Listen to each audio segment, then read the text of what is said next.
Bom dia, boa tarde ou boa noite para você que está aqui ouvindo em primeira mão o nosso mais novo podcast chamado Jovem Cast.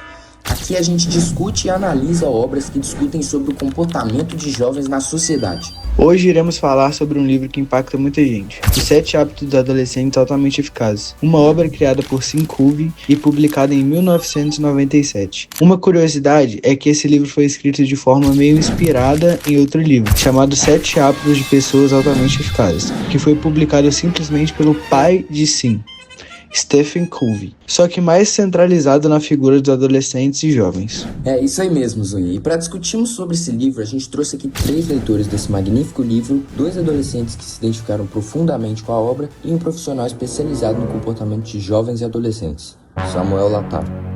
Para começar, vamos apresentar nossos convidados. Gustavo, você como leitor do livro, quais foram suas impressões gerais sobre ele? Olá pessoal de casa, é um prazer imenso estar aqui hoje. Bom, Zwin, eu particularmente achei o livro bem interessante, principalmente por se tratar de um livro para adolescentes. O livro apresenta uma linguagem muito mais espontânea e fácil de interpretar, facilitando a leitura para os jovens, né? E o autor também já dialoga com o leitor ali diretamente, bem no início do livro, e também alerta que vai colocar diversas charges e imagens no livro para que a leitura não fique só tipo palavra, palavra, palavra, para que o livro não fique cansativo.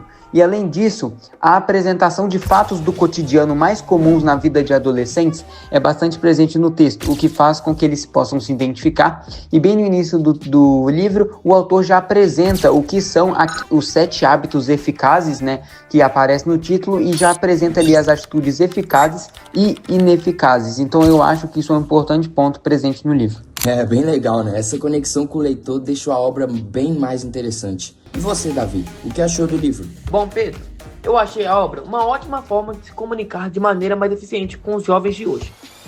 A linguagem mais simples e a quebra da quarta parede permite a obra ser um ponto positivo para influenciar os jovens.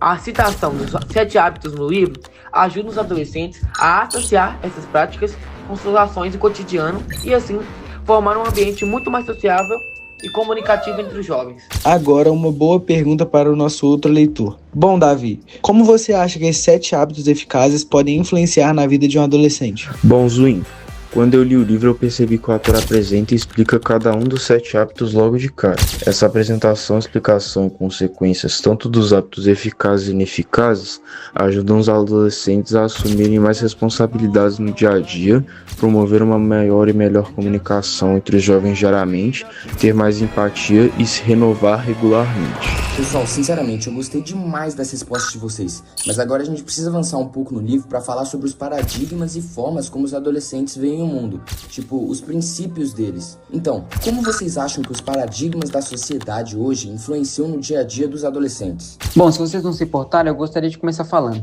Eu acho que os paradigmas da sociedade de hoje em dia acabam construindo tipo uma identidade própria e mais subjetiva de cada um. Para o pessoal de casa que não sabe, um paradigma é tipo um ponto de vista de cada um sobre diversos assuntos, e então essa grande subjetividade que é nos dada faz com que nós nos acabemos nos afastando cada vez mais da realidade e da verdade sobre o mundo ao nosso redor, criando diversas limitações.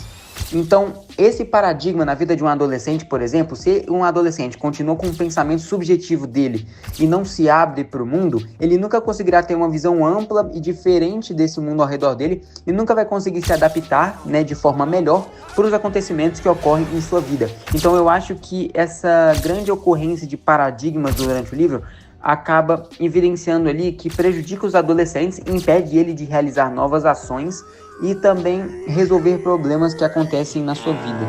Realmente isso é um ponto importante. E você, Davi, o que você acha desses paradigmas da vida dos jovens? Concordo com o que o Gustavo disse. É preciso, muitas vezes, ignorar alguns padrões impostos pela sociedade para ter uma formação própria de identidade e não se submeter apenas sobre a vontade ou gosto de outras pessoas. Como é dito no livro, controle seu destino ou alguém o fará por você. São ótimas respostas, mas agora vamos falar sobre a dificuldade de construção e reconhecimento da sua identidade própria. No período em que estamos, muitos hábitos são desenvolvidos. O adolescente passa por transformações físicas e psicológicas. Então, quais hábitos presentes no livro vocês mais se identificaram? O hábito que eu mais me identifiquei no livro foi o hábito de número 7, afine o instrumento. Esse hábito explica sobre você na sua renovação pessoal constante. Alguns exemplos que lembro são praticar exercícios físicos, estudar e construir relacionamentos. E por causa desse hábito que me fez ter uma melhor qualidade de vida, regulando meu sono e me encontrando mais com meus amigos. Isso me traz uma sensação de que eu estou vivo e mentalmente estável. Acho que agora podemos escutar um pouco das pessoas que se identificam com o livro. O que você acha, Pedro? Eu concordo com você, Zuin, mas agora eu vou fazer uma pergunta pro Ian, um adolescente de 15 anos que leu e se identificou com o livro de Sean Covey. Então, Ian, o que fez você se identificar com o livro? Essa é uma pergunta muito boa, Pedro. Bem, alguns hábitos que eu me identifiquei estão relacionados principalmente com o meu dia a dia. Como o Davi tinha falado sobre a construção de identidade, é algo que fica bem claro para se analisar quando as pessoas da minha idade tentam mudar de personalidade para se adequarem a outros grupos, ou sobre compreender antes de ser compreendido, já que é muito claro perceber que a ignorância e falta de empatia da sociedade em não escutar os outros acaba reforçando a importância desse hábito. Você realmente citou um ponto bastante importante e também falou como a falta de prática desses hábitos pode impactar na nossa vida. Agora, eu vou fazer uma pergunta diferente para outro adolescente que trouxemos aqui no nosso podcast. Matheus Reis. E aí, Matheus, tudo bem? Olá, Pedro. Olá, pessoas que estão assistindo. Eu gosto tanto desse podcast que vocês fazem sobre assuntos de adolescência que não tive como recusar o convite, né? Enfim, tô pronto para as perguntas. Vamos lá. Então, Matheus, assim como o Ian, você também é um jovem que leu e se identificou extremamente com o livro, certo? Eu queria saber de você, dos 7 hábitos, tanto eficazes quanto ineficazes, qual você acha que está mais presente e o que falta mais desenvolver na sua vida diariamente? Cara, primeiro queria falar que existem muitos hábitos presentes e faltantes. Poderia falar um monte aqui e mesmo assim não ia dar para falar tudo. Assim como eu, acho que todo adolescente possui certos problemas ou pensamentos diferentes no dia a dia. E são estes casos que levam a repensar o que falta na vida. Agora, falando por mim, acho que o hábito mais presente na minha vida hoje é, infelizmente, o 3º e o 7º hábito, ineficaz. Vou ser sincero aqui com vocês. Eu me considero uma pessoa bem desorganizada. E isso afeta muito o meu cotidiano, inclusive nas minhas relações com as outras pessoas. Outro dia eu tinha que fazer um trabalho de biologia na escola, mas deixei as coisas irem acumulando, sendo que o trabalho era para entregar na mesma semana. Com isso, esqueci desse trabalho e faltando um dia para a apresentação e ainda estava de noite, eu lembrei de última hora de fazer esse trabalho.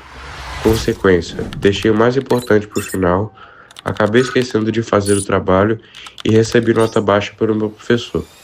Agora falando do 7º hábito, o principal problema é que eu tenho uma rotina muito corrida, cheia de coisas para fazer, quase não tenho tempo livre, e isso me prejudica muito, principalmente no sentido de fazer novas relações e buscar novas habilidades em mim mesmo.